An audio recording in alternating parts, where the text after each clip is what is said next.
JFK International Airport, New York, 9:07 a.m. 3 seconds. That was all Karen Delaney needed to judge. The black man in a Tom Ford suit walked through the automatic glass doors with a stride so straight and decisive it was as if he owned the terminal itself. But to Karen, only one detail mattered: his skin color.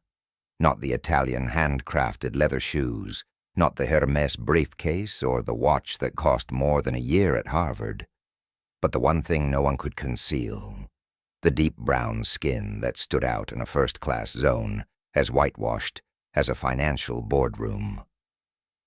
Security, Karen murmured into her earpiece, eyes locked on the man.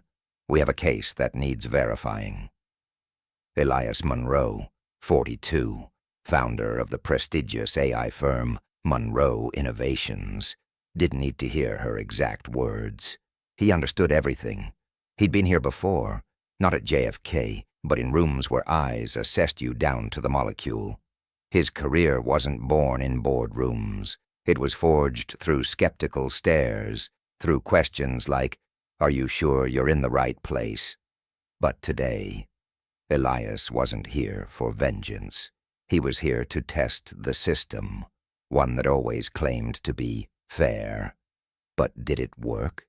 He pulled a silver-gray suitcase behind him. No bodyguards, no entourage, no assistant, not a CEO, not an investor, just a man in a suit with a first-class ticket. At the Ventura Air VIP check-in counter, 2 employees were chatting. Erica, early 20s, was sharp and smiling like she was programmed for hospitality. Karen Delaney, 52, hair pinned tight, deep red lipstick, and eyes full of calculation. Elias placed a platinum membership card and passport on the counter. The 11:30 to San Francisco. Erica smiled. Karen didn't. She picked up the card like it was a permit to enter a restricted space. "Business trip?" Karen asked, feigning a casual tone. "Yes," Elias replied succinctly, eyes courteous but leaving no room for bias. Karen glanced at the ID, then at Erica. "Which company is he with?" Elias caught murmurs. "Startup. Struck gold. Doesn't look the part." He stood still, calm, but internally, gears were turning. Karen set the documents down, but didn't slide them back to him. "Would you mind waiting a moment? I need to verify a few details." "What details?" Elias asked, voice low but sharp. "Just a procedure." She pressed on the word procedure, as if it could justify every baseless suspicion. Elias said nothing more. He simply pulled out his phone and opened an app only a handful of people on Earth had ever seen. The screen went black, displaying only one command prompt: RAVEN protocol, passive observation mode. No beep, no light, just a tap, and an entire system activated. He'd waited for this moment, not to retaliate against a difficult staffer, but to prove prejudice, if left unchallenged, becomes the air in the room, felt by all, acknowledged by none. A few minutes later, Elias arrived at the first-class lounge. A young employee was stationed at the desk. Ryan, about 25, with blonde hair and bright smile. "Good morning, sir. May I see your ticket and ID?" Elias was reaching for his documents when Karen appeared abruptly, breathless as if she had run. "I'll handle this," she said briskly, not even glancing at Ryan. Ryan froze, then stepped aside. Karen grabbed Elias's boarding pass and ID, flipping the pass back and forth, as if searching for a hidden misprint. "Is there a problem?" Elias asked, voice calm. "It's just, this ticket is a little unusual," Karen replied, eyes sharp as blades. "We have to make sure every passenger belongs in their proper place." A man in a golf shirt nearby scoffed. "Maybe he's lost. Coach is that way," he said loudly, pointing toward the main concourse. Karen said nothing, no polite correction. Her gaze sharpened, almost empowered. "We need to double-check. This could have been bought by a company, or it's a system glitch." Elias slowly pulled a solid black card from his wallet, an American Express Centurion, a symbol that needed no explanation. That card wasn't given, it was invited. Karen saw it. Her eyes paused, but only for a second. "Anyone could get one of those," she said. "I'll call security." Elias didn't flinch. No outrage, no protest, because he knew they didn't see him. They only saw what they wanted to see. 2 minutes later, Victor Grant arrived, tall, silver-haired, every step decisive. His metal badge read, Chief of Security. "What seems to be the issue?" he asked, voice low and precise like a surgical blade. Karen straightened, suddenly validated. This man presented a first-class boarding pass, but something doesn't check out. I'm questioning its authenticity. Victor turned to Elias. "Sir, may I see your ID and ticket?" Elias handed them over silently. Victor examined them carefully. Slowly, ID matches.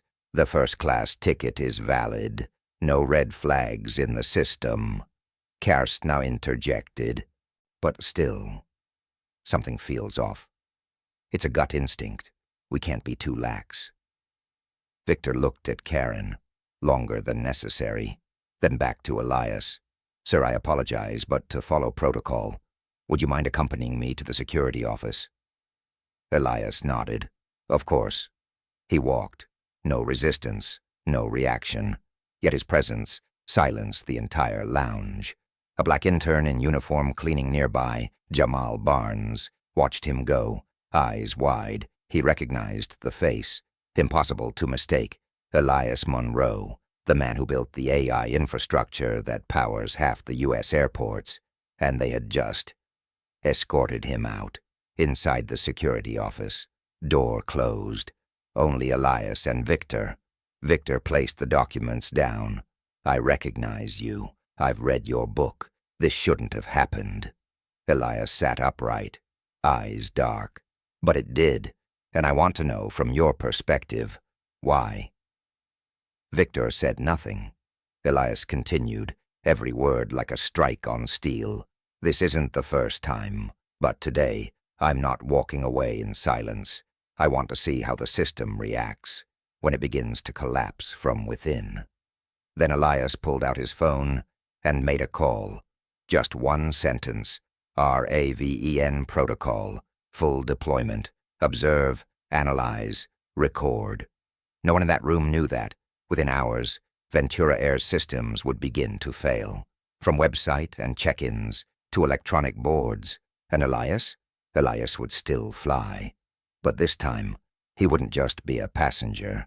He would be the man holding the code to control the fate of an empire. Elsewhere in JFK, Jamal Barnes, 21 final-year IT student at NYU, now interning, was cleaning the boarding pass scanner zone. He usually ignored passengers, but when he saw Elias Monroe being escorted out by security, his jaw clenched. "Holy, that's him, Elias freakin' Monroe." They kicked him out, like he was an imposter. Jamal looked around. No one else noticed. He pulled out his phone, hands trembling from quiet rage. To Derek, Ventura Air IT department. "Bro, they just kicked Elias Monroe out of the first-class lounge.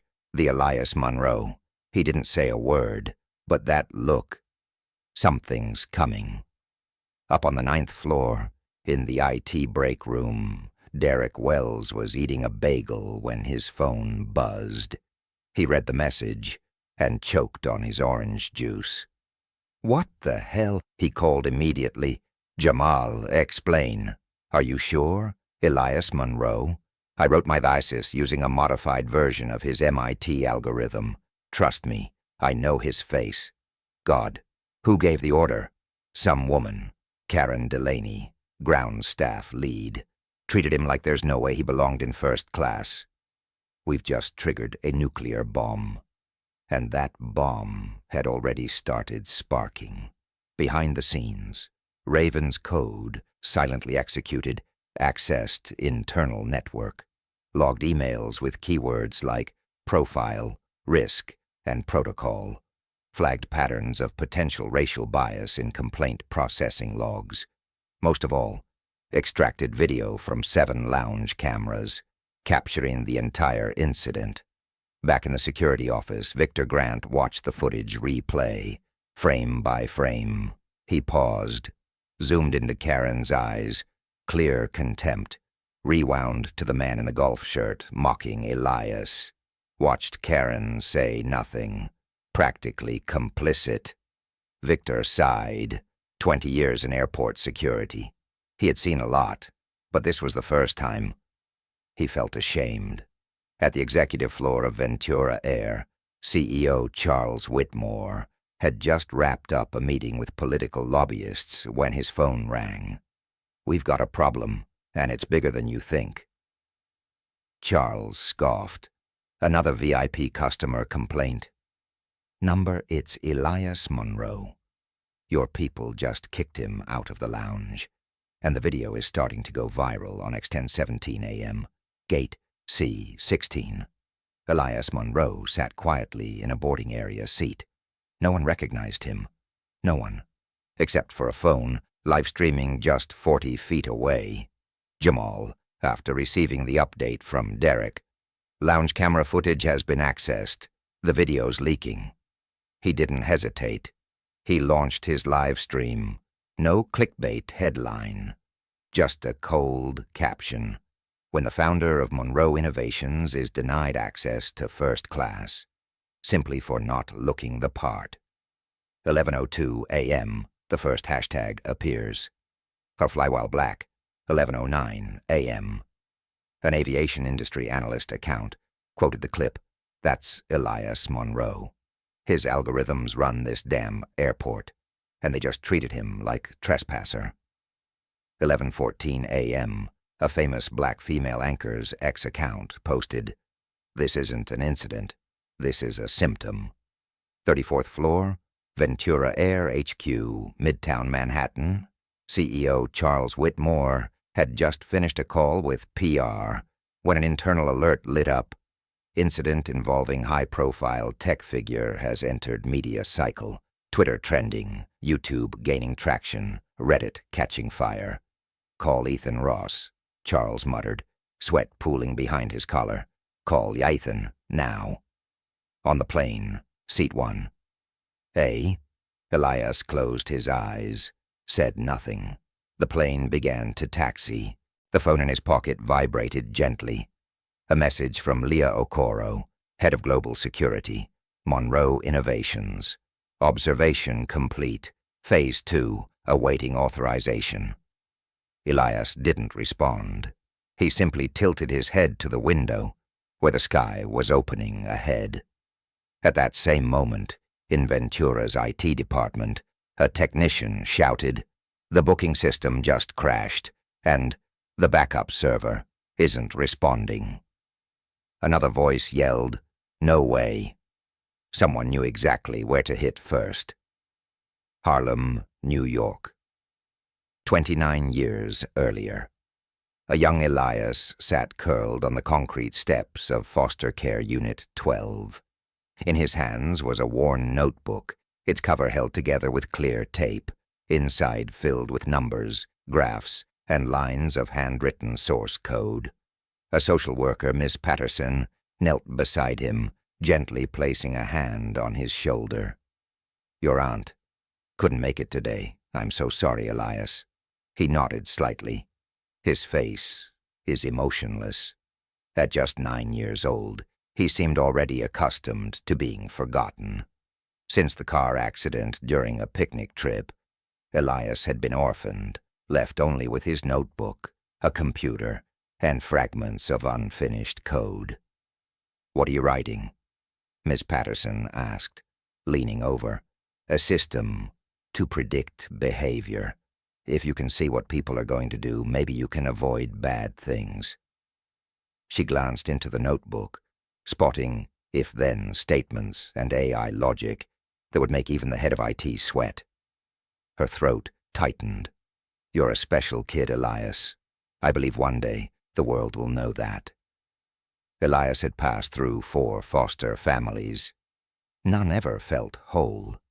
Mockery, racial slurs, and skeptical stares had become standard in every white majority environment. Mr. Winters, a math teacher at Marshall High, was the first to see Elias's potential. One afternoon he pulled Elias aside. "You're working on something in that notebook, aren't you?"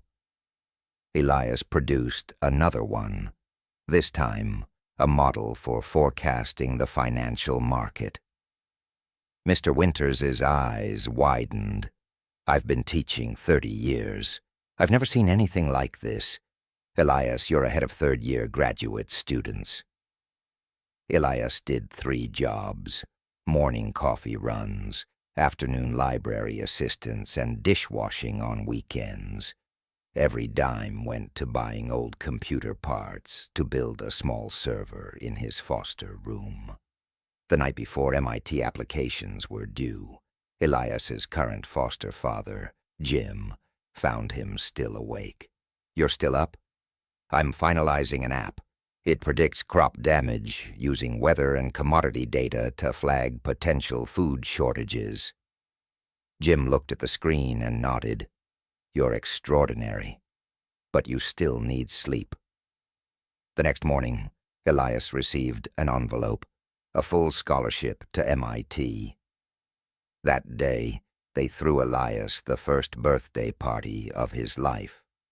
But that wasn't a happy ending. 2 years later, Elias's greatest heartbreak would unfold inside a corporate hell room in Boston.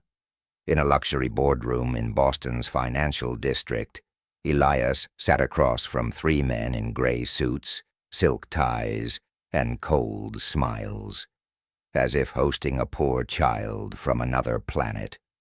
They were senior partners at Winston Financial Group, one of the Northeast's most powerful investment firms.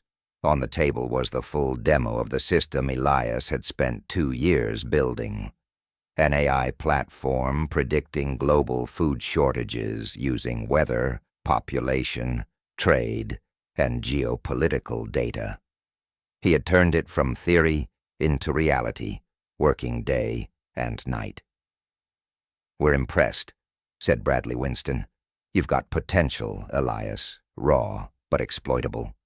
I'm not looking for money. I'm looking for partners. I need people who share my vision of social impact." Elias replied. Andrew Phillips flipped through the packet. "We're offering $50,000 for full IP ownership." Elias froze. "This system could save millions from hunger. I've already received letters of interest from the World Food Program." Bradley laughed heartily. "Elias, you're a student, a black kid, no pedigree, no capital. The world doesn't run on ideals. It runs on connections and control." Robert Davies chimed in. "Be realistic. 50 grand could keep you afloat for years." Elias stood. "I'm not selling. Thank you for your time." He packed his laptop, prototype, and presentation, walked out. But to them, Elias had just walked away from his only shot. 6 months later, Winston Financial Group launched a new platform, AgriSense-X, a commercial AI system nearly identical to Elias's model. They called it a breakthrough in global agricultural supply chains. They raised $200 million in investment and landed on the cover of Forbes. Elias Monroe's name was never mentioned. That was the first time Elias truly understood. In this world, truth doesn't speak for itself. If you want to change the system, you have to be strong enough to rewrite the rules. And so he began preparing for that day. Present. Denver International Airport. Elias Monroe stood before the first-class lounge doors of Royal Skyways, the very lounge he was denied entry to minutes earlier by a woman who believed someone like him couldn't possibly afford a first-class ticket. He opened his phone, and in his low, steady voice, he said, "Athena, initiate Spectre protocol, full Royal Skyways system, observe, assess, and retaliate." In the stillness before the storm, Elias allowed himself a faint smile. This time they hadn't taken anything from him, but he was going to take justice back from the very system they'd once used to crush him. Denver International Airport. 10:35 a.m. Elias Monroe passed through the security gate with a composure so unshakable, even suspicious stares couldn't keep up. His navy blue tailored suit sat flawlessly, his white shirt collar crisp, and his jet black leather carry-on tilted ever so slightly with each step. He didn't need to shout to earn respect. He let the data speak for him. A TSA officer considered pulling Elias for a random check, but the moment their eyes met, a hesitation flickered. Not out of fear, more the unsettling sense that this black man could see through the entire system they were trained to uphold. Elias smiled, polite but cold. "Is there an issue?" "No, sir. Please proceed." He moved on. The flow of travelers bustled behind him, yet Elias remained apart. He didn't belong to the crowd, and didn't need to. The first-class lounge sat atop Concourse A. A massive window overlooked the runway, where Royal Skyways aircraft lay still like beasts waiting to roar.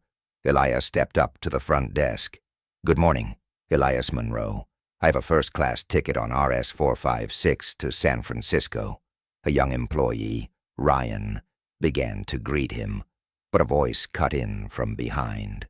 "I'll handle this." Sandra Klein emerged, clipboard clutched tight, expression unreadable. She'd been watching since the moment Elias entered the terminal. His name, his stride, his skin, all of it triggered something she felt needed double-checking. "I need to review your ID and boarding pass." Elias handed them over silently, never breaking eye contact. Sandra flipped the boarding pass back and forth, as if searching for a typo in a classified file. "This ticket seems irregular." "Irregular how?" "Very few passengers like yourself purchase first class." The air froze. A man in a white polo, mid-50s, corporate type, snorted. "Maybe this guy took a wrong turn. Economy's downstairs." Sandra said nothing. No correction. She seemed to agree. "I'll need further verification. Please wait."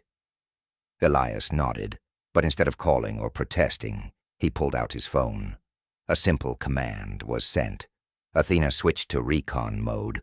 Full Royal Skyways. Begin extracting admin layers, HR records, and financial links. Elsewhere, servers began to tremble. Royal Skyways' fortress-like infrastructure was now being scanned from its core.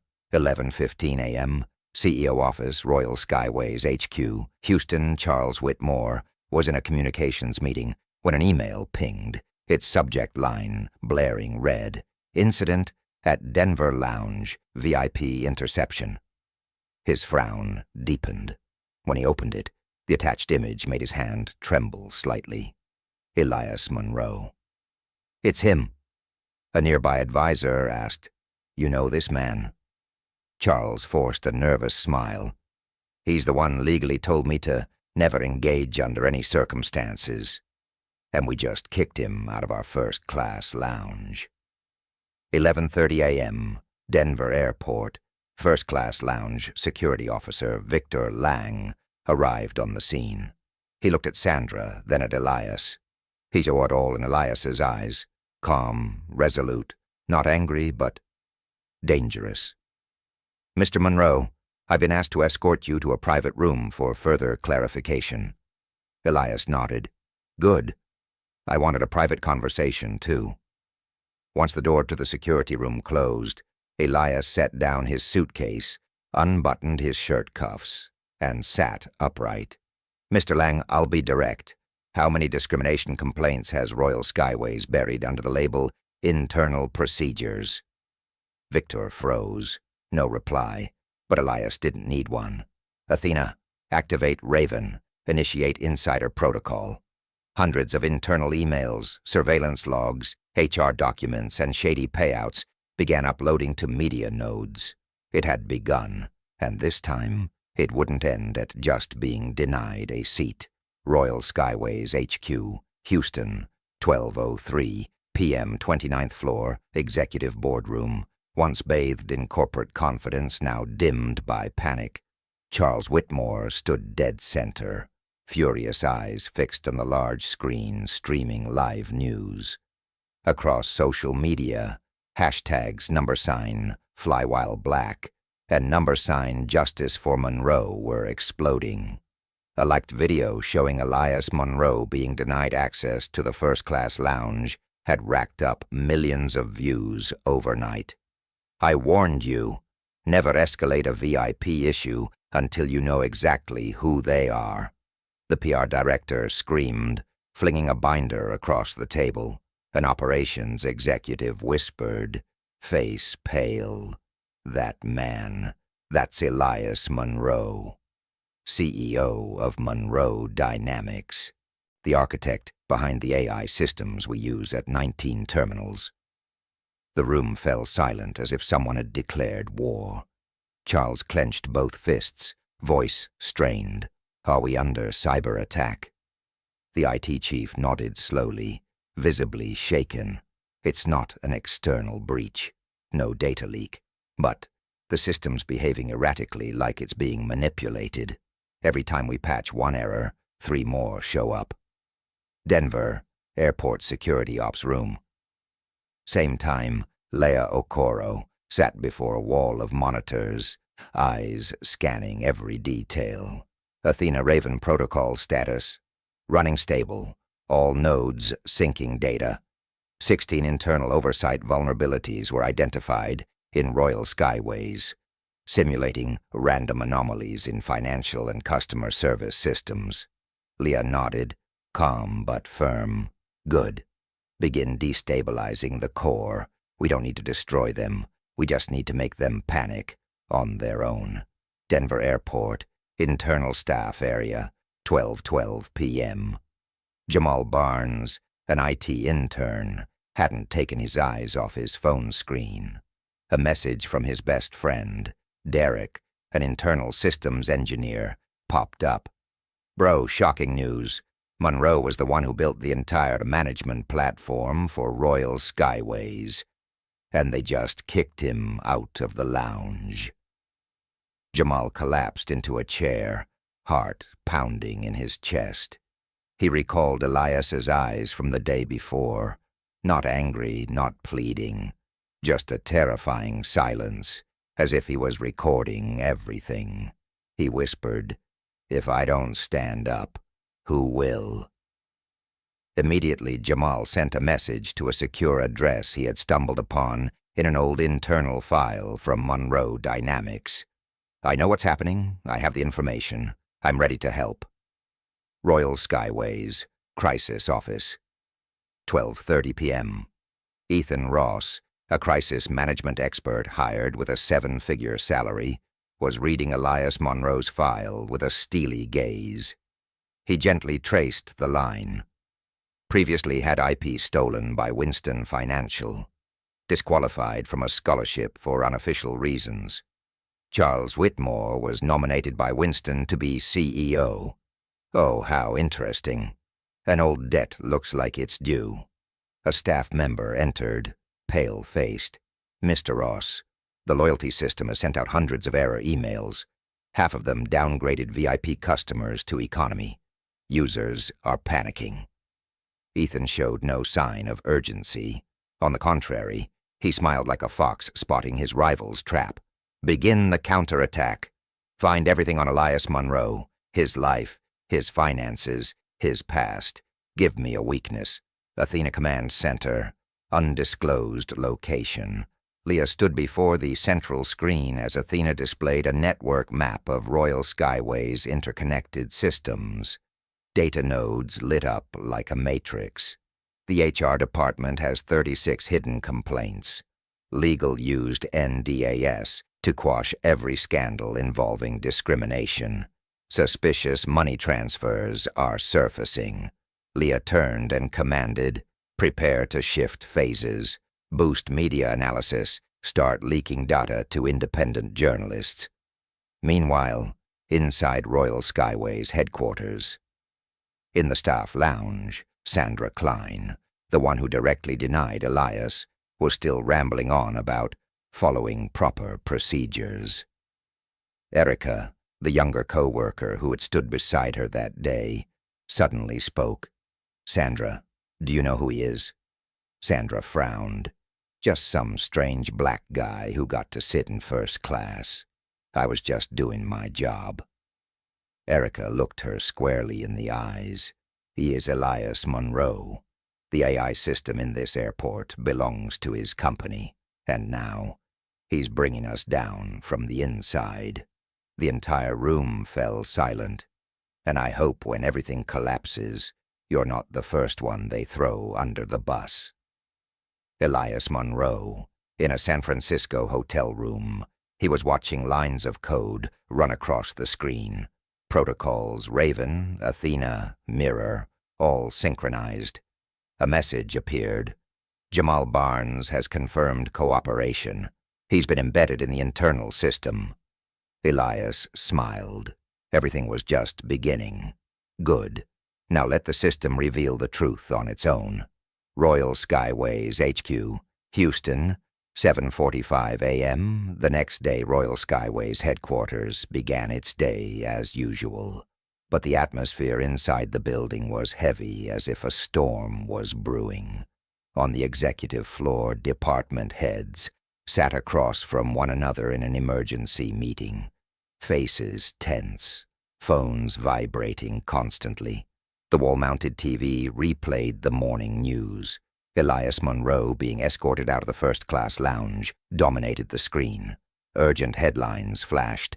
Black CEO denied entry to first-class lounge. Internet erupts. Elias Monroe, from tech billionaire to aviation justice icon. Royal Skyway's faces global boycott wave. Charles Whitmore entered the meeting room in an unusually disheveled state.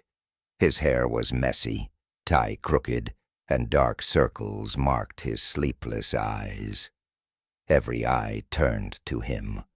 But this time, the usual respect was absent. "I need a full status report. Who's controlling media?" The head of PR stood up, voice shaky. "We've issued a statement. This was an isolated incident, not reflective of Royal Skyway's core values." But what?" Charles snapped. "Social media doesn't believe us, and now the system is facing major malfunctions." The IT head cautiously added, "Booking data is being deleted.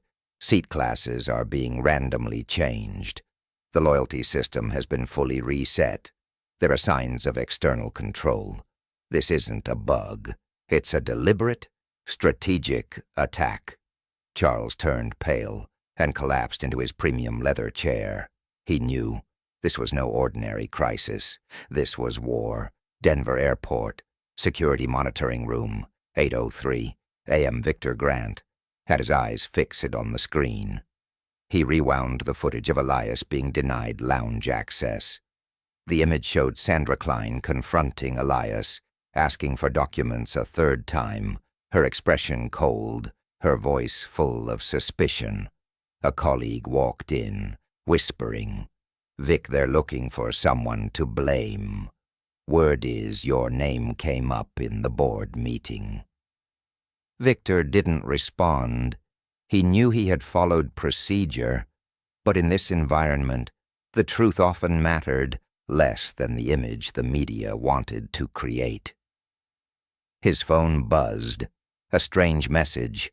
"Victor Grant, I'm Leah Okoro. Director of Security at Monroe Dynamics. I'd like to speak with you privately. We know you tried to be fair. Royal Skyways Staff Lounge, 8:10 a.m. Erica was making coffee when Sandra Klein stormed in. Her face was furious, but her eyes still held arrogance. You've seen it, right? The press and social media, all blown out of proportion. Some guy lucky enough to land a tech company and now acting like he's some grand victim. Erica turned, eyes steady. I watched it, not just the news coverage. I reviewed the security footage. You violated protocol, called security without valid cause, and told Ryan you'd handle the case, as if Elias were an imposter. Sandra scoffed. You're still green. Some people, no matter how many Tom Ford suits they wear, don't belong in places like this. Erica clenched her fists. You're right. Some people don't belong here, and that person is you, Sandra, not Elias, and I'm not staying silent anymore. Monroe Dynamics Operations Hub, San Francisco, 8:30 a.m. The command center functioned like a strategic brain. Leah Okoro pointed at the data board, analyzed by Athena, the internal AI system. Red arrows highlighted suspicious connections, hidden emails, and undocumented HR meetings. An agent reported, found an internal email from Sandra. Not everyone who buys first class should be treated like first class. Sent to 5 people, including the lounge manager. Leah nodded, cold and focused. Good. Archive everything and forward it to legal. Launch the shadow PR campaign. Objective. Reveal the truth before they fabricate their own. Jamal Barnes, small suburban apartment, 9:02 a.m. He sat in front of his laptop, watching the latest news on Elias. Seeing his hero treated like a criminal made Jamal's fists tighten. A message came from Leah. Jamal, you're a key part of changing this system. Are you ready? He looked in the mirror, where a young man stared back, someone who'd never imagined he could spark real change. But Elias's look yesterday, it needed no words. That look alone was enough for Jamal to understand. Change doesn't start with the powerful. It starts with those who refuse to stay silent. He replied, Ready. Hotel, San Francisco, 9:20 a.m. Elias Monroe sat in front of his laptop. He reviewed the video from multiple angles, airport cameras, passenger phones, and even slow-motion feeds from Monroe Dynamics' own data retrieval. He wasn't angry. He didn't shout. And that calm ignited the public more than any outburst could. Composure was the most powerful language of all. His phone lit up with a message from Leah. Erica's in. Victor's wavering. Jamal has agreed. The wave is rising from all directions. Royal Skyways has cracked from the inside. Elias closed the laptop. He stood and adjusted his suit collar. Outside the window, San Francisco blazed under the morning sun. It's time not just to strike back, but to rebuild. Media outlets began to shake. Internal staff were divided. The tech systems unraveled. And those who once seemed small, Erica, Jamal, Victor, were now placing the first chess moves that would bring down an empire. Royal Skyways, Crisis Communications Office, Houston, 10:12 a.m. screens across the room flashed urgent headlines from CNN, MSNBC, Reuters, and Twitter. Hashtags surged toward the top at blinding speed. $ fly, while black $ justice for Elias, $ Royal Skyways collapse. Teresa Vaughn, head of Crisis PR, stood frozen before the monitors. Her hand gripped a pen so tight that her knuckles turned white. She had just received an email from CNN. We are preparing a special report on racial discrimination at Royal Skyways. Would your company like to provide an official comment? Before Teresa could reply, the door burst open. Charles Whitmore stormed in, followed by Ethan Ross, who had just been rushed in from D.C. "I want this buried in 24 hours, Charles rasped, his voice dry like splintered wood. "Shut down the platforms, threaten lawsuits, silence the witnesses. We can't let Royal Skyways' name turn to ashes because of Sandra's one damn lapse." Ethan nodded, emotionless. "We need a scapegoat. Sandra has already been isolated, but I'm afraid there's a bigger issue. Leaks from the inside." "Who?" "A tech intern named Jamal Barnes, a security officer named Victor Grant, and a customer service rep, Erica Shaw. I've put people on them." Denver Airport, 10:37 a.m. Victor Grant had just stepped out of his office when he encountered two men in gray suits waiting. One of them held up a badge. "Mr. Victor Grant, we're with the Office of Internal Coordination.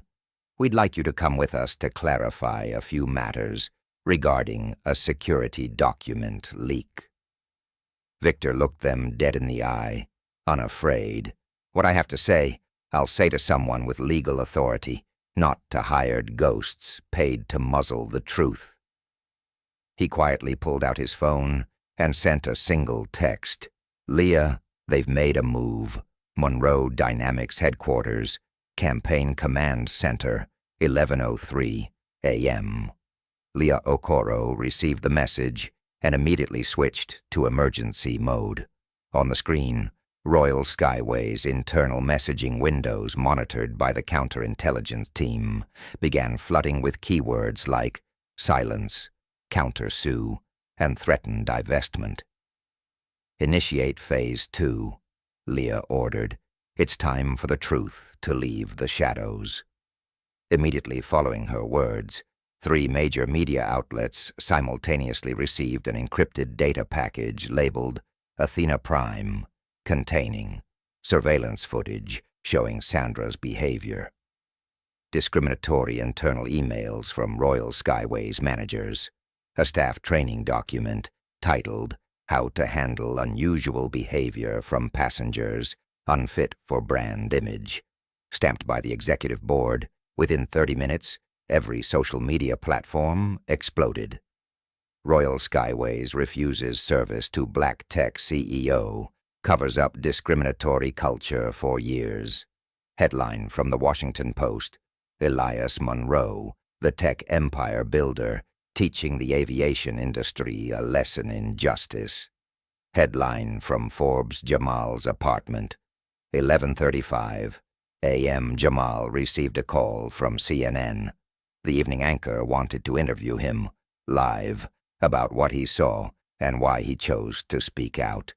He hesitated, then remembered Elias's eyes and what Leah had once said. Truth won't echo if people keep their heads down. He nodded. "I'll do it." Royal Skyways headquarters, executive boardroom, 12:20 p.m., an emergency meeting. The tension was so dense that one wrong word could ignite the already smoldering media blaze. Martin, CFO, spoke first. Shares dropped 14% in just 3 hours. Investors are demanding answers. Some major funds have already begun pulling out. Charles slammed the table in anger. "No one betrays this company right now." Helen Voss, COO, who had been silent all meeting, finally spoke. "Maybe it's time we rethink our approach. Not deflect, but face it. Maybe it's time for change. From the inside."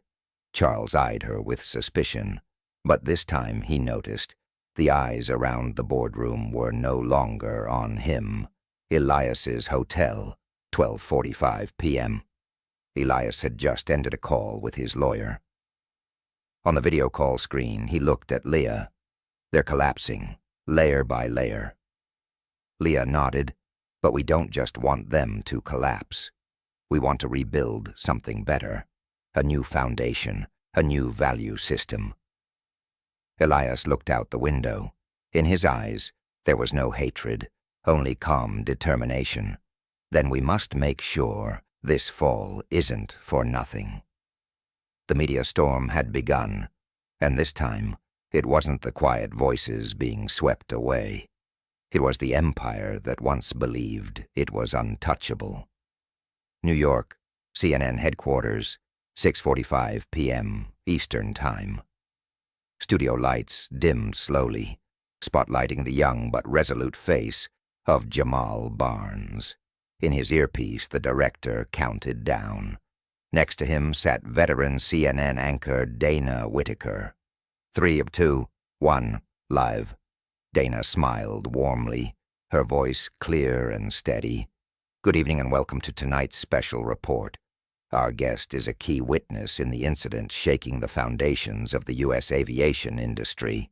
Jamal Barnes, intern at Royal Skyways. Jamal, thank you for joining us. Jamal nodded, voice hoarse but steady. I'm here because I didn't want to stay silent. The audience held their breath as Jamal recounted every moment of that day, from the suspicion in Sandra Klein's eyes to the way CEO Elias Monroe was treated like an intruder despite presenting valid documentation. I saw it all. I've seen it many times before. But this time, I couldn't turn away. Because that man wasn't just a customer. He was a human being, judged solely by the color of his skin. Social media erupted. Justice for Elias soared to the #1 trending topic globally. Every platform replayed the interview. Washington, D.C., FAA headquarters, 7:25 p.m. A closed-door meeting was convened between representatives from the FAA, SEC, and the Department of Justice.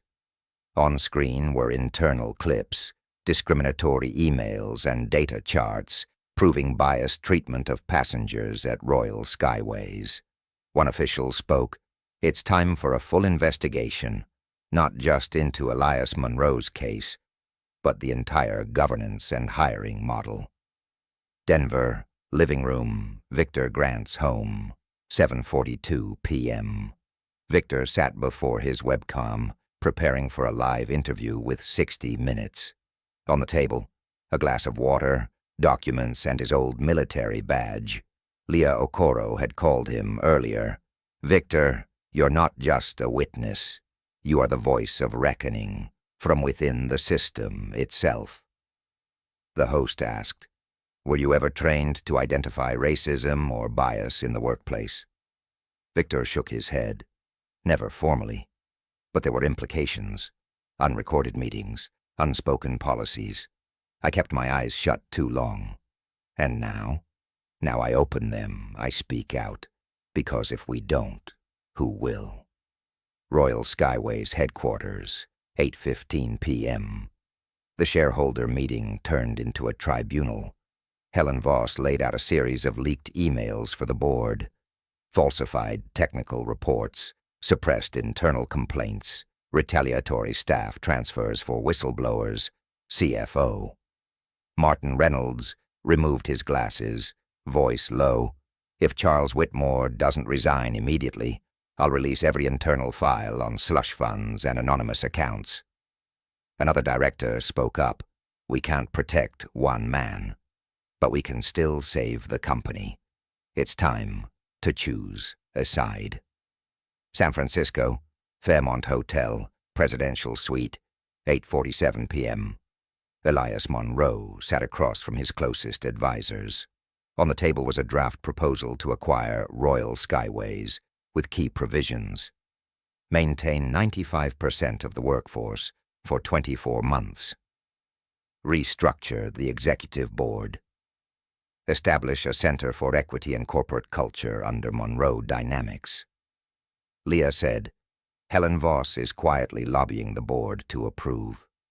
But they need to see you in person." Elias nodded and stood. "Then I won't just show up. I'll make it clear. The future cannot be built on apologies. It must be built on action." And like a domino effect, once one piece fell, the rest began to collapse. But from that collapse, a new foundation was forming. A new chapter was beginning. And Elias Monroe, the man once rejected, was now being heard. Royal Skyways HQ, Houston, Executive Boardroom, 9 a.m. The smell of diluted coffee lingered in the air, thick with tension. Royal Skyways board members sat around a long, oval-shaped table with 12 chairs. Chair 13, usually left empty for superstition, this morning bore a nameplate, Elias Monroe, Monroe Dynamics. Helen Voss stood beside the presentation screen, remote in hand. We've lost nearly 18% of our stock value in just 72 hours. If we don't act immediately, the SEC could issue a special regulatory order. Charles Whitmore, face drawn from lack of sleep, tried to maintain authority. We can fight back. The media will move on. I've spoken to our media partners in D.C. Helen cut him off, her voice firm, though not raised. No one listens to you anymore, Charles, not even in Washington. A knock sounded. The door opened. Elias Monroe entered, dark navy suit, perfectly tailored, calm eyes like still water. Leah Okoro followed close behind, carrying a thick folder. No one stood, but no one looked away. Elias pulled out a chair, sat down, and placed his hands on the table. I'm not here for revenge. I'm here to offer a future. CNN Command Room. Live at 9:05 a.m. Breaking news. Elias Monroe appears at Royal Skyways headquarters, attends emergency board meeting. Finance networks shifted coverage. Stock charts fluttered, then began rising, up 2%. A market analyst said on air, this could be the turning point that reshapes the entire commercial aviation sector. Boardroom, 9:10 a.m. Elias opened the folder. Inside was the merger proposal, but not for takeover, for rebirth. I don't want to buy Royal Skyways. I want to resurrect it. Under these conditions, the current executive board must dissolve. Helen Voss will serve as interim CEO. A training center for equity and corporate culture will be created under independent oversight. A board member spoke up. You want control without calling it control. Elias looked straight at him. I want responsibility to accompany power. Something this company has lacked for far too long. Leah presented documents detailing technical failures, financial misconduct, and behavioral violations. Faces around the table shifted from skeptical to silent. Helen continued, this isn't the best option. It's the only one if we want to preserve Royal Skyways' legacy. 10 a.m. The secret ballot begins. Each board member cast their vote. Elias didn't look at them. He looked out the window, where Houston's sky was glowing. Moments later, the board secretary stood, results in hand. 8 votes in favor, 3 abstentions, 1 against. A second of silence. Then the rhythmic tapping of a pen, followed by scattered applause. Charles Whitmore lowered his head, quietly stood, and exited the room without a word. Elias rose. He didn't smile. He gave a slight nod. We begin today. Not for me, but for the 28,000 people waiting for something better. Outside headquarters, 10:15 a.m., the crowd of reporters was already waiting. The doors opened. Helen Voss stepped out first, followed by Leah, and finally, Elias. Microphones turned toward him. Camera flashes fired continuously. A reporter asked, Mr. Monroe, do you have anything to say to the passengers and employees of Royal Skyways? Elias looked up. His voice rang clear. I didn't come to reclaim honor. I came to rebuild trust, and I won't do it alone. Royal Skyways had not been erased, but the old was dead. A new chapter was being written, this time with the pen in the hands of those once rejected, once pushed to the margins. And Elias Monroe was no longer a victim. He was the one leading the way. Royal Skyways, Central Operations Wing, 6:30 a.m. 3 days later, the building still echoed with the aftershocks of the quake. A quiet quake, but powerful enough to shake the old structure of power at its foundation. This morning, the lobby was no longer filled with the hurried footsteps of high-level managers or the smug laughter from the usual corner cafe. The atmosphere was quiet as morning mist. Only cautious motion remained. A new sign stood near the entrance. Restructuring in progress. Please cooperate. On the 18th floor, once the domain of senior HR leadership, Helen Voss and Leah Okoro sat facing each other in a small meeting room, the restructuring diagram glowing on the LED screen. "What do we keep?" Helen asked. Those who were silent out of fear, not because they were complicit, but because the system never gave them the right to speak. Leah replied, unblinking. "And who goes? Anyone who ever used the word procedure to shield discrimination. HR Department, 8:02 a.m. Sandra Klein sat quietly at the internal review table across from a legal representative and Leah Okoro. Her usual arrogance was gone. No red tie, no carefully applied foundation, only averted eyes and a glass of tasteless water. "Do you have anything to say before we announce the decision?" Leah asked. Sandra took a deep breath. "I only did things the way I'd seen others do before me." Leah nodded. "That's the most dangerous thing of all. Old models no one dared to question, and starting now, that ends. Royal Skyways Data Center, IT Room, 9:20 a.m. Jamal Barnes wore a blue shirt and a new name badge. Digital Culture Transformation Manager.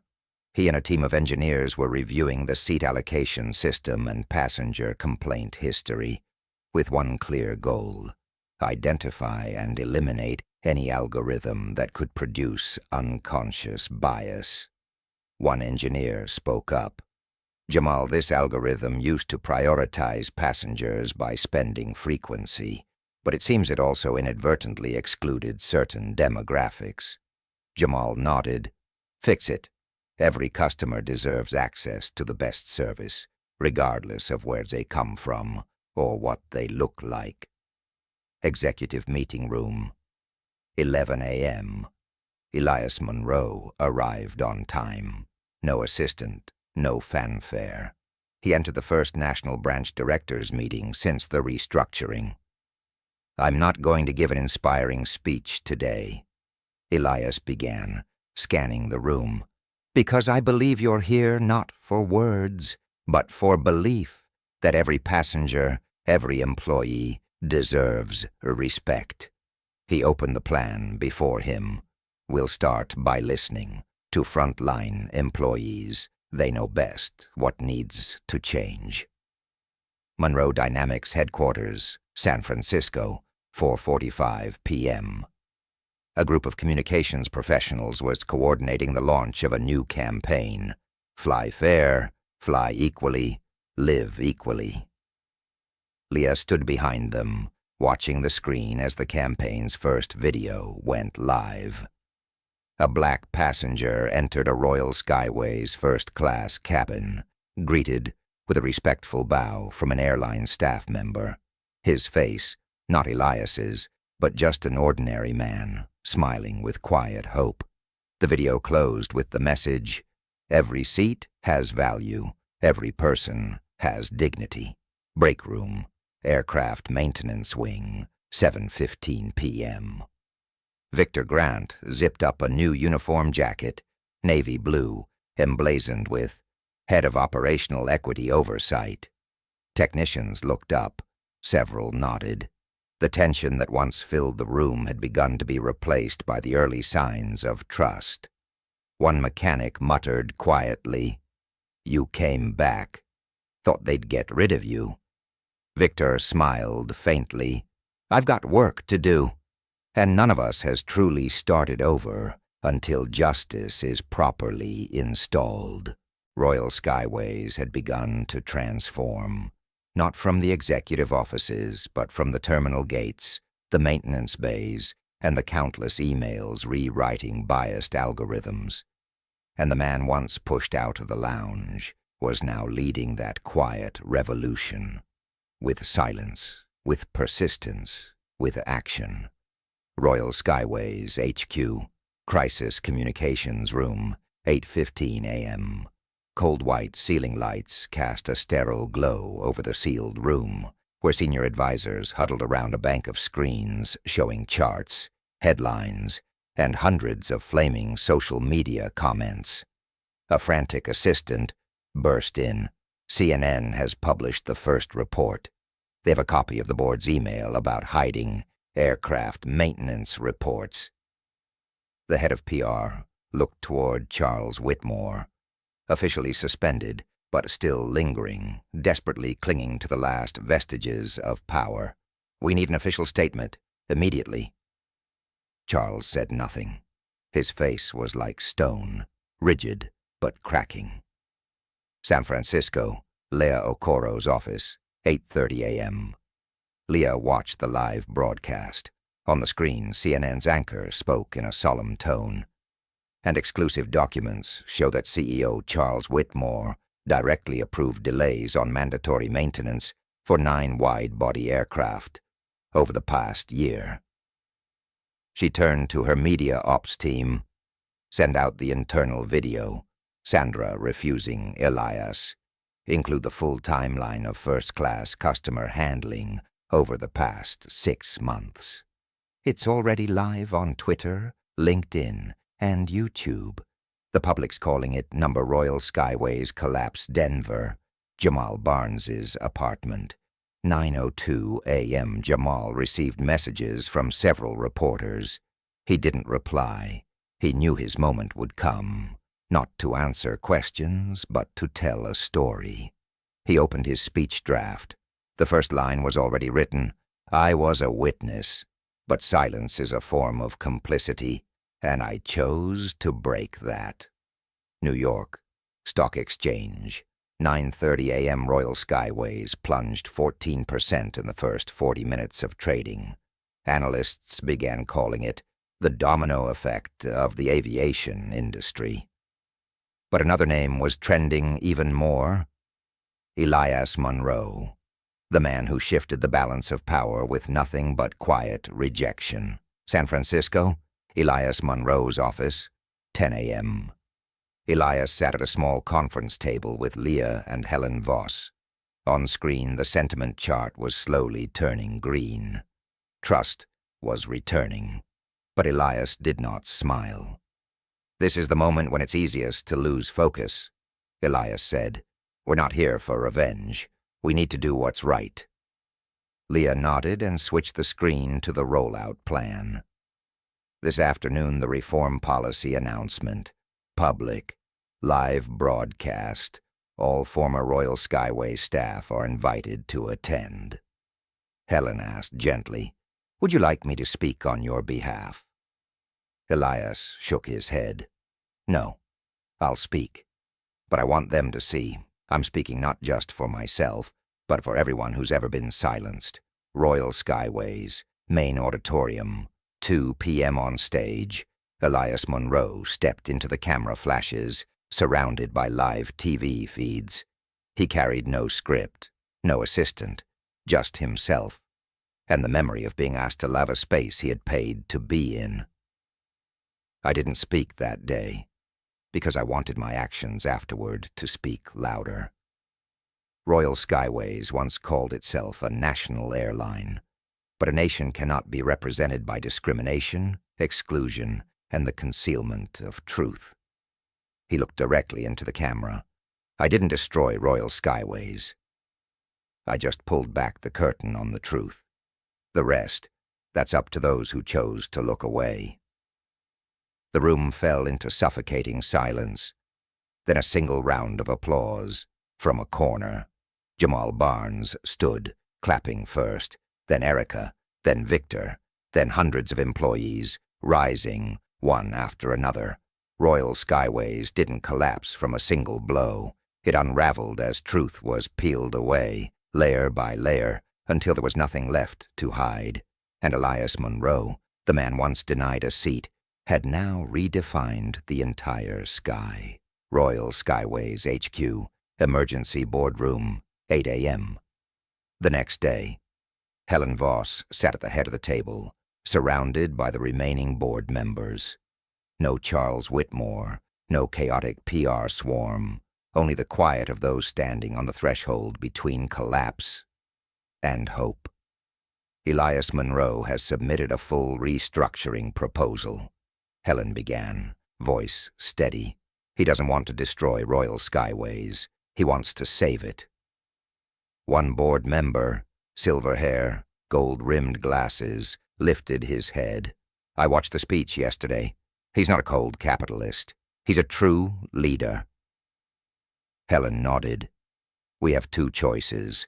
One, wait for federal investigations, lose most of our value, and lay off thousands.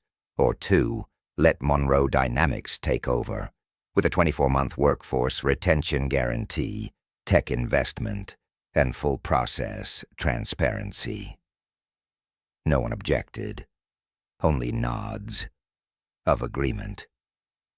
Monroe Dynamics HQ, the Strategic Operations Room, San Francisco, 9:15 a.m. Leah Okoro entered with an unreadable expression. Elias sat before a large LED display, tracking Royal Skyways' stock, slowly rebounding in the wake of positive public sentiment. They just sent the vote, Leah said. 9 out of 11 members approved the takeover. Helen will sign on behalf of the board. The press will be notified by the end of the day. Elias didn't react right away. He removed his earpiece, stood, and stepped out onto the balcony, where sails drifted quietly across the San Francisco Bay. Leah, do you know why I never wanted to acquire an airline? Leah looked surprised. Because it's not your area of expertise? Elias shook his head. Because the sky is not something anyone can own. We only borrow it. And if we borrow it, we must keep it fair. For everyone. Denver, Legal Representative's Office, 11 a.m. Jamal Barnes signed his name for the first time as Special Advisor for Internal Client Relations at Monroe Dynamics, a new role created to drive reform from within. He had just signed when his phone vibrated. Erica texted, "News just in. Royal Skyways has officially accepted the takeover proposal. See you this afternoon." Jamal replied with a single word, always. Royal Skyways Auditorium, 3:30 p.m. On stage, Helen Voss, a woman once overshadowed by a male-dominated system, stood before the entire airline staff. "I don't need your applause. I need you to stay. Stay to prove that this airline doesn't just have faults. It dares to fix them." Backstage, Elias stepped out slowly.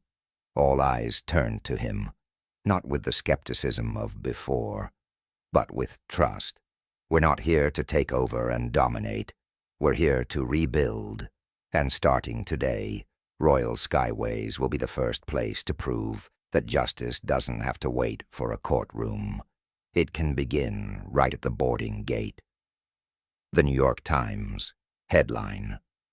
The next morning, Elias Munro officially takes over Royal Skyways. A new era in aviation begins. In a world where first-class seats were often reserved for those used to red carpets, Elias Munro stepped forward, wearing shoes dusted with prejudice, and cleared a path for others to fly. San Francisco, Monroe Dynamics headquarters, 7 a.m., official launch day, a clear blue day, but not just because of the weather. Across media platforms, the official announcement that Royal Skyways was now under Monroe Dynamics lit up as the top story. Hashtags like "The New Skyways," "Monroe takes flight," and "Justice in the Sky" surged across social media. Inside the executive operations room, Elias Monroe, Leah Okoro, and Helen Voss stood before a massive screen displaying a real-time operations map of every airport connected to Royal Skyways. Each glowing point marked a flight path, a chance for renewal. "Everything's ready for the signing," Leah said, eyes fixed on the screen. Elias nodded slightly. "Today isn't the day I gained a company. It's the day we gave the sky back to everyone." Houston, Royal Skyways, Central Hall, 10 a.m. The entire hall was bathed in soft light. All eyes were fixed on the stage where two large chairs stood ready, flanked by a flag bearing a new winged emblem, a symbol of rebirth. Helen Voss stepped forward, her voice steady. "I was once a COO in an old system. Today I'm the one signing a new chapter, not just for this airline, but for the entire aviation industry." Then Elias stepped up to thunderous applause. He looked around, his eyes scanning every face, from technicians and pilots to those who once opposed him. "I haven't forgotten the morning I was asked to leave the first-class lounge. But I didn't let that anger become fuel for destruction. I let it become the engine for change." They both sat. Before they lay the transfer agreement, signing over the entire Royal Skyways operation to Monroe Dynamics, 28,000 employees, 147 aircraft, 76 international routes. The pen touched the page. An old chapter closed. A new one began. Live broadcast. CNN, Bloomberg, BBC World. The signing between Monroe Dynamics and Royal Skyways officially marks the launch of a new airline brand, committed to fairness, transparency, and accessibility for all passengers. CEO Elias Monroe has become a symbol not only in tech, but now in justice within modern economics. Denver, Jamal Barnes's apartment. 10:30 a.m. Jamal stood before the mirror, adjusting his tie. On the table was an honorary invitation. Guest speaker, launch event for Sky Equity, the airline industry's first fair customer model. He smiled softly. Who would have thought the intern once underestimated would now be a voice for millions of passengers mistreated across the globe? New York. Global Investment Summit, 3 p.m. Elias Monroe took the stage before hundreds of investors, journalists, and corporate leaders from around the world. "If you ask me why I bought an airline in crisis, I won't talk about strategy. I'll talk about silence, and how silence once kept me from sitting in the seat I paid for. Today, I'm not investing in an airline. I'm investing in an idea, a promise that in any system, justice can take flight." The hall rose in applause, not for a CEO who bought an airline, but for a man who had once been seen as an outsider and stepped in to rebuild from within. And that was the beginning of a new era, where the sky was no longer divided by privilege, but open to all who dared to believe everyone deserves to fly with dignity. Denver Airport. Internal Operations Center of Royal Skyways, now Monroe Skyways. 6:30 a.m. In the operations floor once known for its silence, a new sound echoed. Greetings, laughter, and sighs of relief. The tension of the previous weeks had been replaced with something unfamiliar. Hope. Erica was reviewing the passenger checklist for the first flight under the new name, Monroe Skyways. The uniforms hadn't changed yet. The logo was still temporary, but the attitude in service and the internal culture were completely transformed.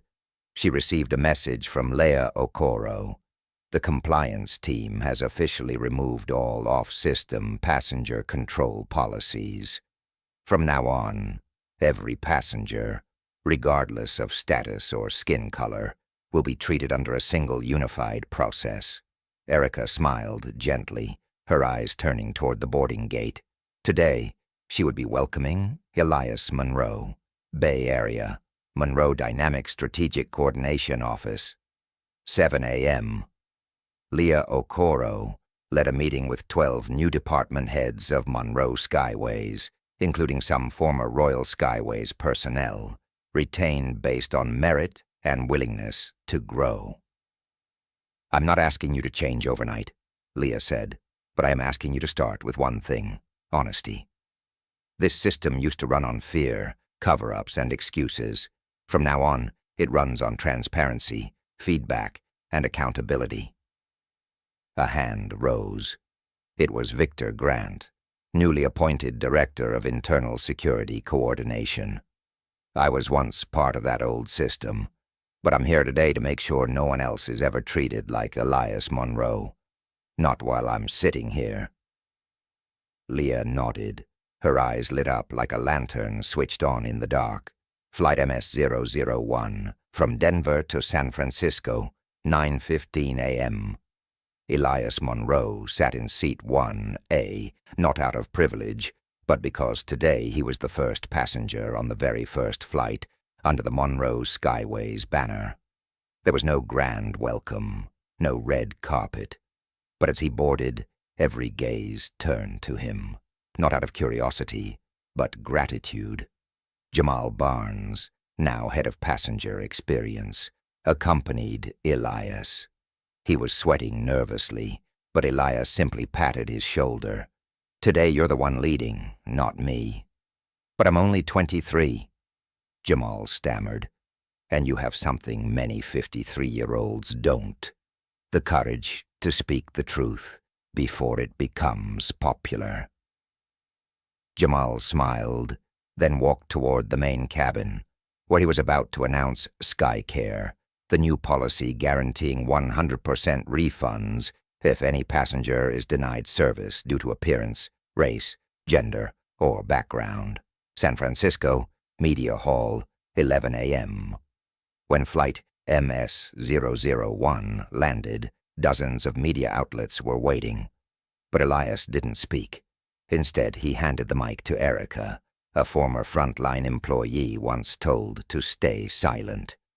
"I used to believe telling the truth would cost me my job," Erica said, voice trembling. "Today I speak as someone given the chance to start over, and I want to say to everyone who's ever been forced to stay silent, that era is over."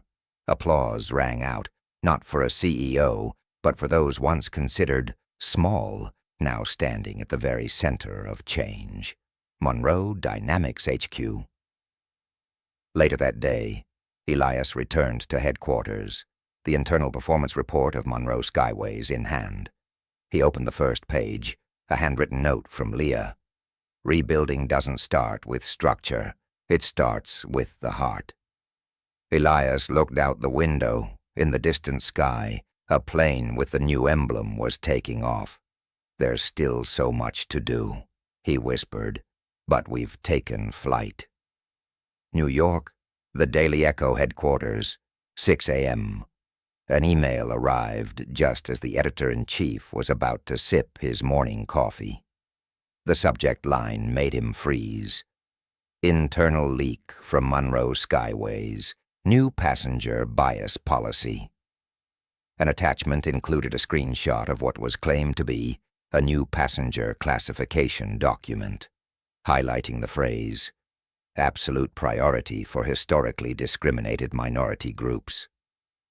The article was drafted at lightning speed.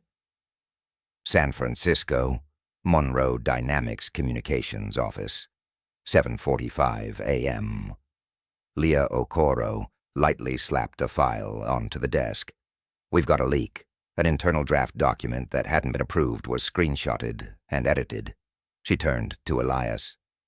"Conservative media is trying to frame SkyCare as reverse discrimination. They're calling it the radical politicization of aviation." Elias nodded, his face calm. "We don't react. We respond with truth." 9 a.m. Emergency press conference at Monroe Skyways HQ. Erica and Jamal stood with Leah Okoro at the nationally televised press conference. Not Elias. This time, he let the real people speak, the ones who embodied the very ideals of the airline. Erica spoke first. SkyCare is not favoritism, it's balance. We're not treating anyone specially.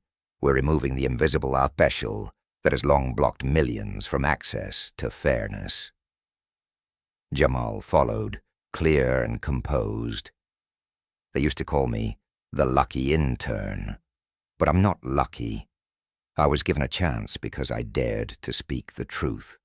Now hundreds of employees like me are working in a place where we don't have to apologize for our skin color or our past.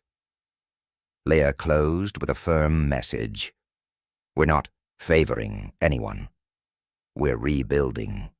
And if fairness makes someone uncomfortable, then maybe the old system was a little too comfortable for them.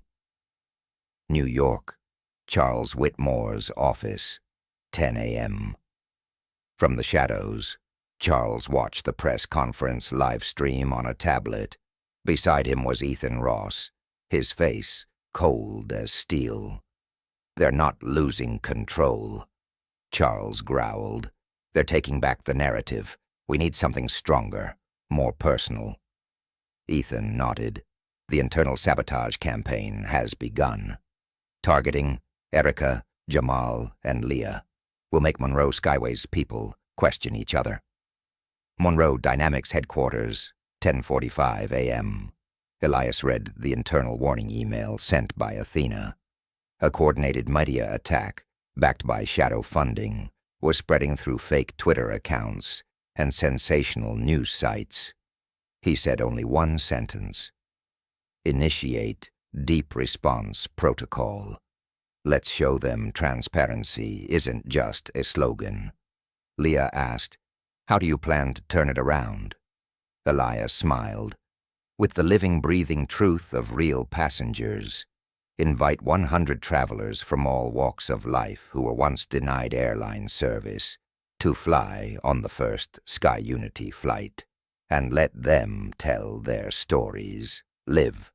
Leah nodded. They had once fought back with strategy. This time, they would win with truth. San Francisco International Airport, Terminal E, 7:10 a.m. The early morning sky was clear. Golden sunlight washed over the fuselage bearing the new Monroe Skyways logo, a metallic circle connected from all directions with the words below, SkyUnity, where every voice takes flight. The media had gathered, but this time they weren't there to chase a headline about a black CEO or hunt for a sensational soundbite.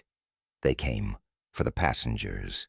An Asian woman was once barred from flying because her scarf was suspected of hiding something dangerous. A Muslim doctor was randomly screened 3 times on a single domestic flight.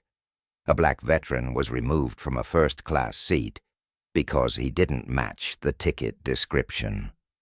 They, and 97 others, stood in a line before Gate 22, under the flash of cameras, as applause rang out from employees, journalists, and even bystanders moved to stop and witness the moment.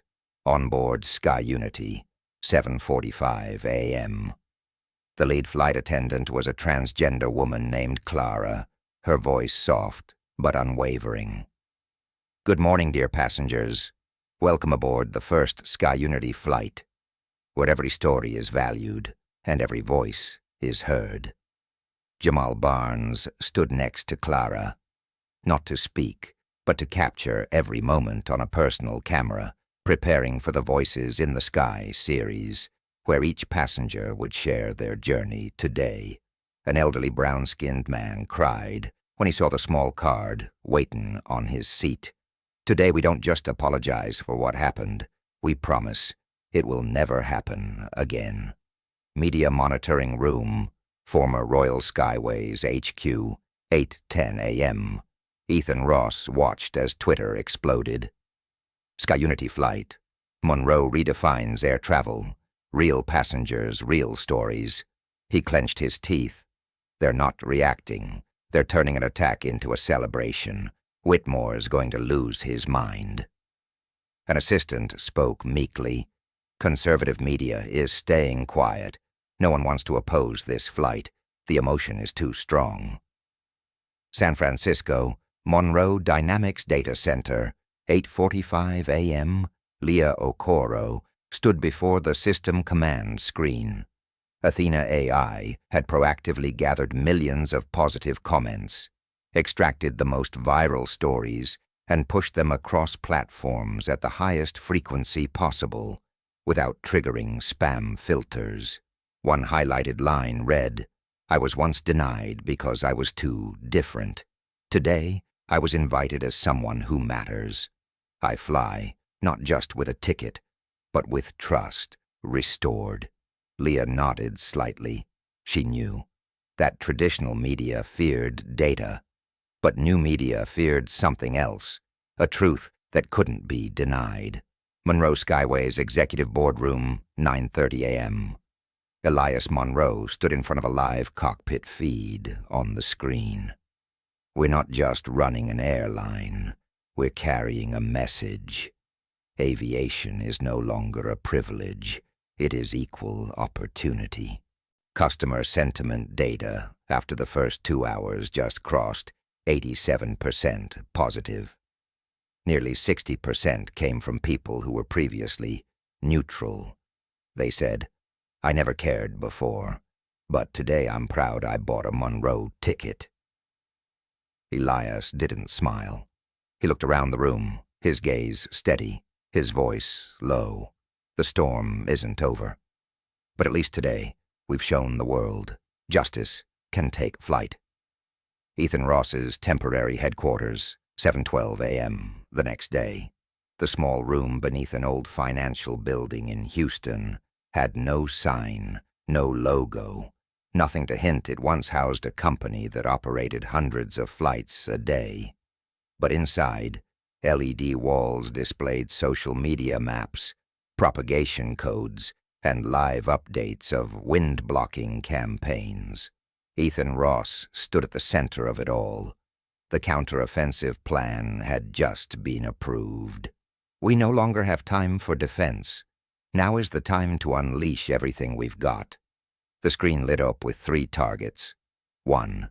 Dig into Elias Monroe's past. 2. Manipulate conservative media to attack SkyUnity programs. 3. Create internal fractures at Monroe through fake intel. An assistant nodded. "We've fabricated a sealed record story from Monroe's college years. Baseless, but enough to trigger doubt." Ethan grinned slightly. "Sometimes all you need to do is plant the seed. The crowd will water it themselves." Monroe Dynamics HQ, San Francisco, 9:45 a.m. Leah Okoro was in a meeting with the media security team when Athena AI triggered an emergency alert. She opened the analytics panel.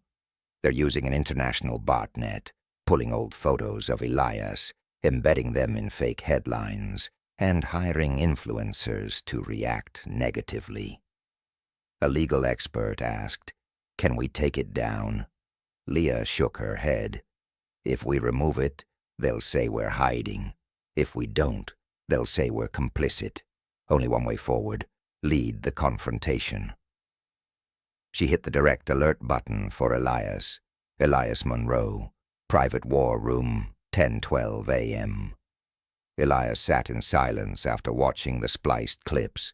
A nervous PR staffer stammered, "We could counter by exposing Ethan Ross's plagiarism scandal at MIT. We have internal proof." Elias raised a hand.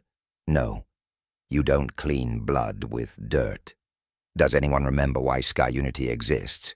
Not to win at any cost, but to not become like them." He turned to Leah. "Release my full academic records, past contracts, even prior disputes. Total transparency, down to the cell. If there's accountability to take, I'll take it first." Leah nodded. New York Times, editorial desk, 11:25. AMA senior reporter put down his coffee mug. I've verified 10 sources. And you know what's shocking? Elias Monroe is clean. Their smear campaign is so poorly built, it makes him look more trustworthy. The editor-in-chief smiled.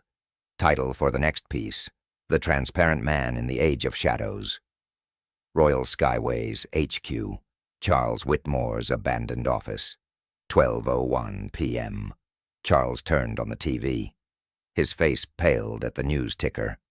Monroe releases full records, unprecedented transparency in U.S. business history. Ethan Ross entered, throwing a report onto the desk. Counterattack failed.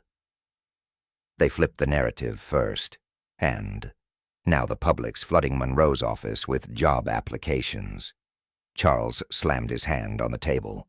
We can't let him turn himself into a legend. Ethan replied, Then we destroy the symbol, attack SkyUnity's biggest icon, the passengers. Leah Okoro, Raven Coordination Center, 2:45 p.m. A red alert appeared. An anonymous group was attempting to release fake evidence, claiming that the passengers on the SkyUnity flight were part of a PR stunt and not real victims. Athena blocked it immediately. Leah gave the counter-attack order. Contact every passenger directly. Ask their permission to publish their personal stories in the media. Original footage, unedited, uncut. Let the world see these are real people.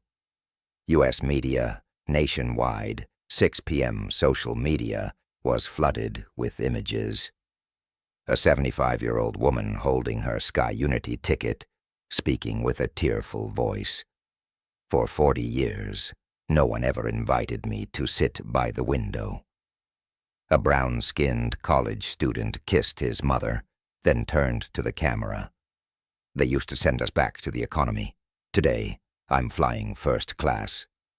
Each post carried a single caption. Number sign, this is real. Ethan Ross threw his phone at the wall. Charles Whitmore downed his whiskey glass, realizing darkness cannot swallow real light. Suburban mansion, Houston, 5:42 a.m. the next morning. The sun hadn't fully risen, but the lights in Charles Whitmore's mansion were blazing. A steaming coffee cup sat untouched on the table. Charles sat in silence, dressed in gray silk, eyes red from sleeplessness. On the massive screen, headlines blared. Monroe's transparency campaign draws millions of views.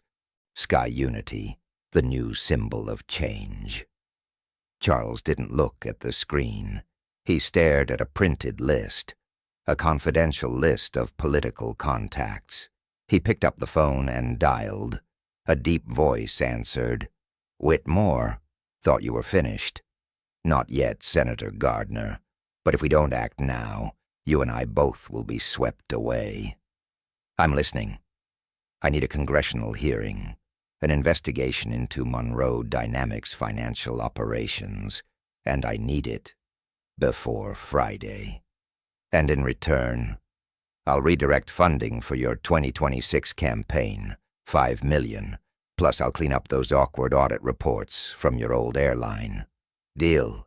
I'll apply pressure from the Oversight Committee. Washington, D.C., Senate Office. 10:11 a.m. A flurry of calls began.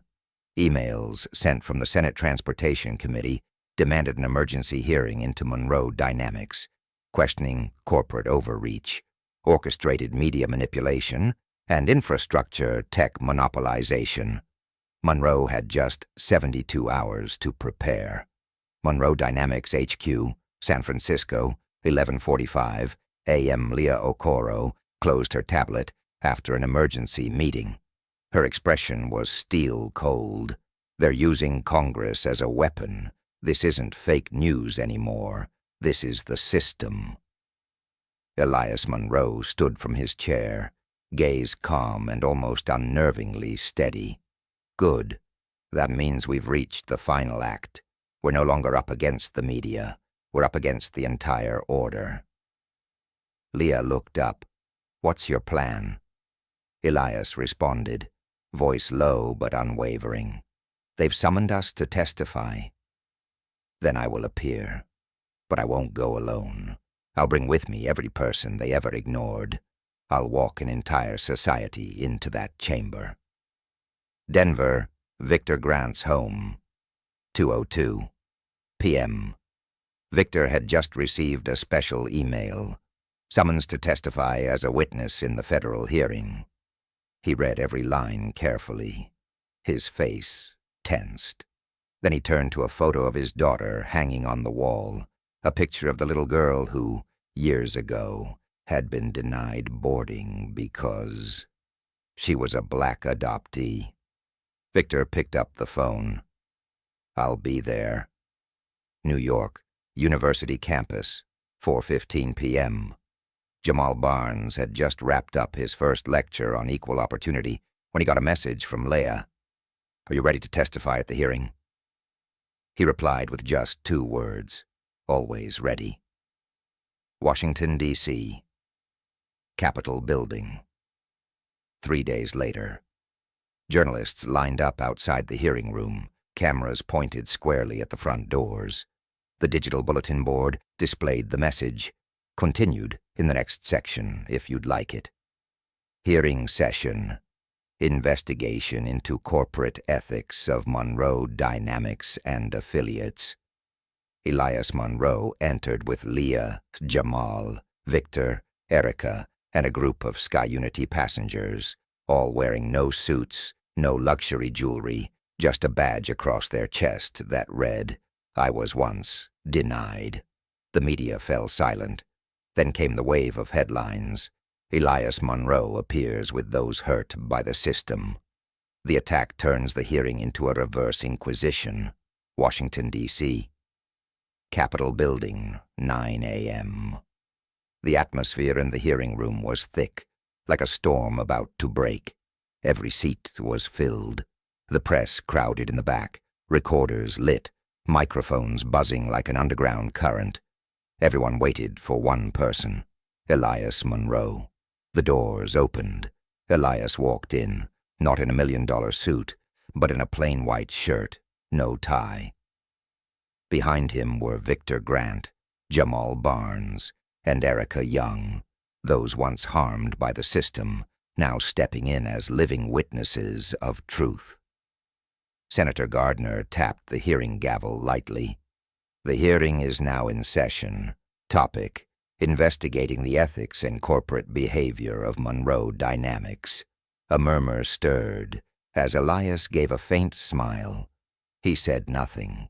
He simply opened his briefcase and placed a thin folder on the table. Inside, evidence of past discriminatory practices by the old system. Part 1. They question Elias Gardner began. Mr. Monroe, are you aware that the Raven Protocol initiated by your company disrupted nationwide airline operations? Elias responded, voice calm and steady. I am aware. I'm also aware that no system should operate on the silence of those it has humiliated. Another senator interjected, so you confirm you used technology to disrupt Royal Skyways? Elias looked directly at them. I confirm we activated an observation protocol designed to monitor the very behaviors you're trying to ignore. Part 2. The voices of the living witnesses. Victor Grant stood up.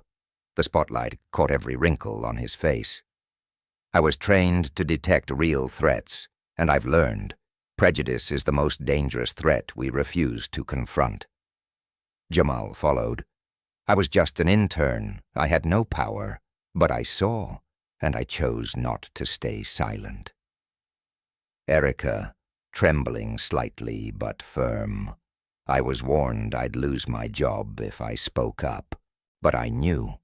Silence is complicity, and I no longer want to be complicit. Part 3. Elias speaks the truth, finally. Elias took the microphone. His voice dropped, solid as stone. I didn't come here to defend myself. I came to remind you, power should not be protected by silence but by accountability. If the system you defend can eject a child from a plane just for their skin color, then the problem isn't with me. It's with this place.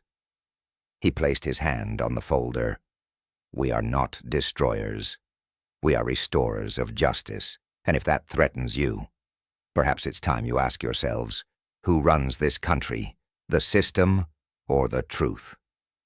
Outside the hearing room, 12:30 p.m. The internet exploded. #1. Let the truth speak soared to the #1 national trend. Clips of Elias and the witnesses' testimony were shared millions of times. The media headlines followed. Elias Monroe turns congressional hearing into a tribunal of justice. No longer just a CEO, Elias becomes the standard-bearer of transparency backstage. Leah Okoro meets Elias. They're shaken, Elias. And this time, it's not the media doing it.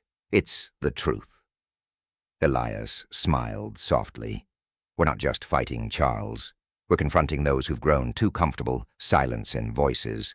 But this time, the voice has a mic, and an entire generation is listening. Royal Skyways HQ, Houston, 6 a.m. the next morning. The headquarters of Royal Skyways was no longer a symbol of dominance, but a battlefield in the aftermath of the crisis.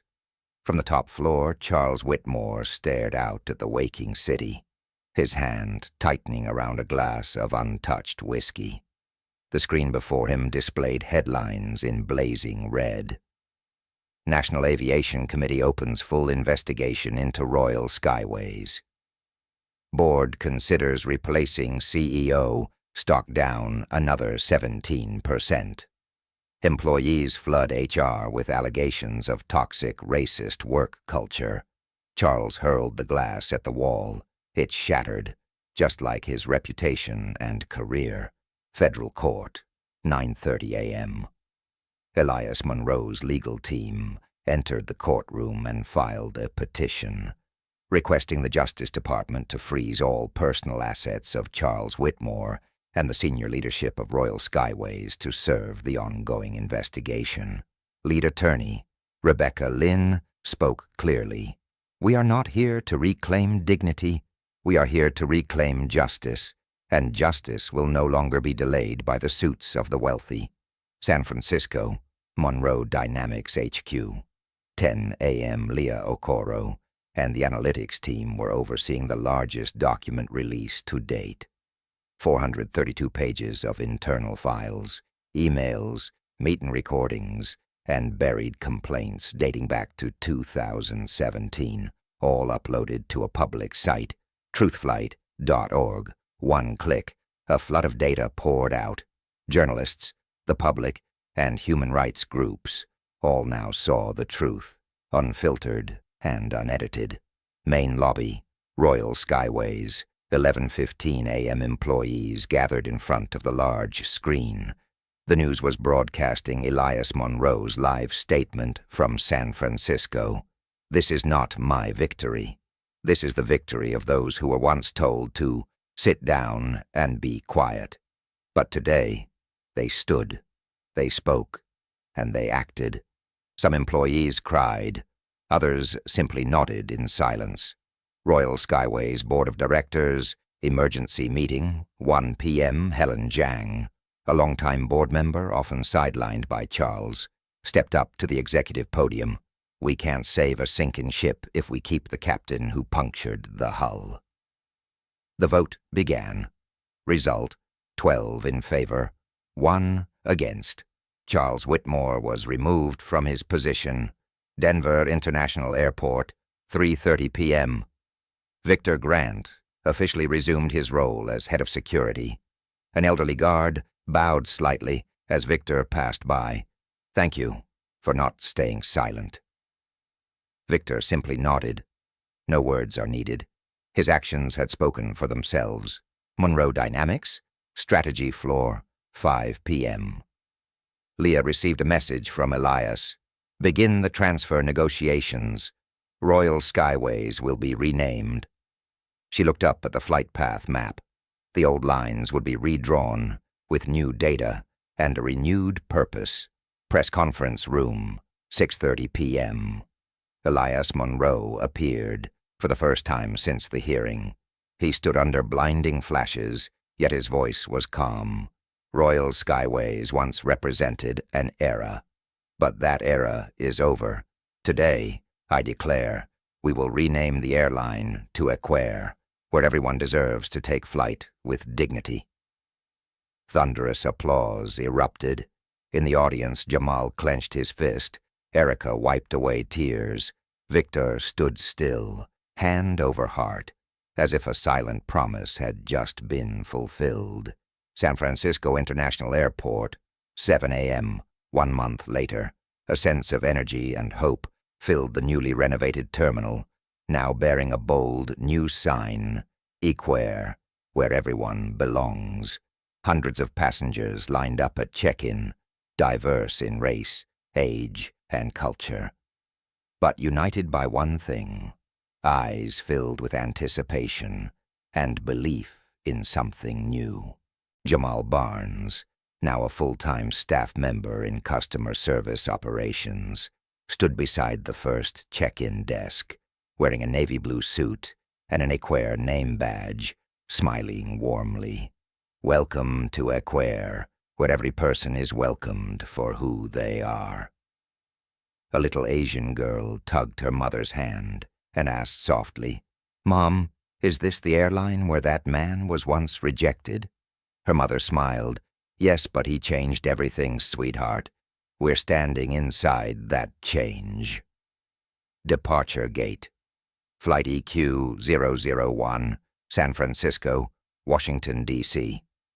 On the screen, the display read clearly, "First official flight of Equair. Departure, 8:30 a.m. Honorary passenger, Elias Monroe." Elias emerged from the private area. No CEO cap, no assistant. Only Leah Okoro was beside him. A charcoal gray tailored suit, calm face, and peaceful gaze. A young flight attendant gave a respectful nod as he boarded. "Welcome aboard, Mr. Monroe. It's our honor to have you on this inaugural journey." Elias nodded silently.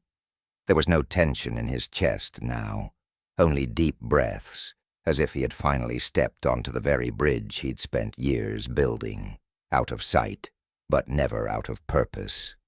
First class cabin, 8:25 a.m. Erica sat across from him, dressed in the new uniform of the Department of Customer Equity and Service. She glanced around. No looks of judgment, no silent walls, only ease and respect. Victor Grant stepped into the cabin, wearing the deep navy uniform of the Director of Aviation Security. He met Elias's eyes and gave a slight nod. No words, just a powerful recognition. The airplane door closed. The head flight attendant spoke over the intercom. "Dear passengers, welcome aboard the first official flight of Equair. Today we're not just flying to Washington, D.C., we're flying toward a more just future." Applause erupted, long, powerful as if breaking decades of silence. In the sky, 9 a.m. The aircraft was airborne. Under the sunlight, the Equair logo was visible on the wing, two intersecting arcs symbolizing the connection between people, cultures, and mutual respect. Elias looked out the window. Clouds drifted by. The city below looked small, just like fear, prejudice, or outdated power. They all shrink when viewed from a higher altitude. Leah sat beside him and said softly, "We did it." Elias nodded. "And now we begin doing the right thing, every single day." He opened his laptop and typed the first line of a new internal memo. "It's not the plane that flies high, but the trust we lift with it." San Francisco, Equair headquarters.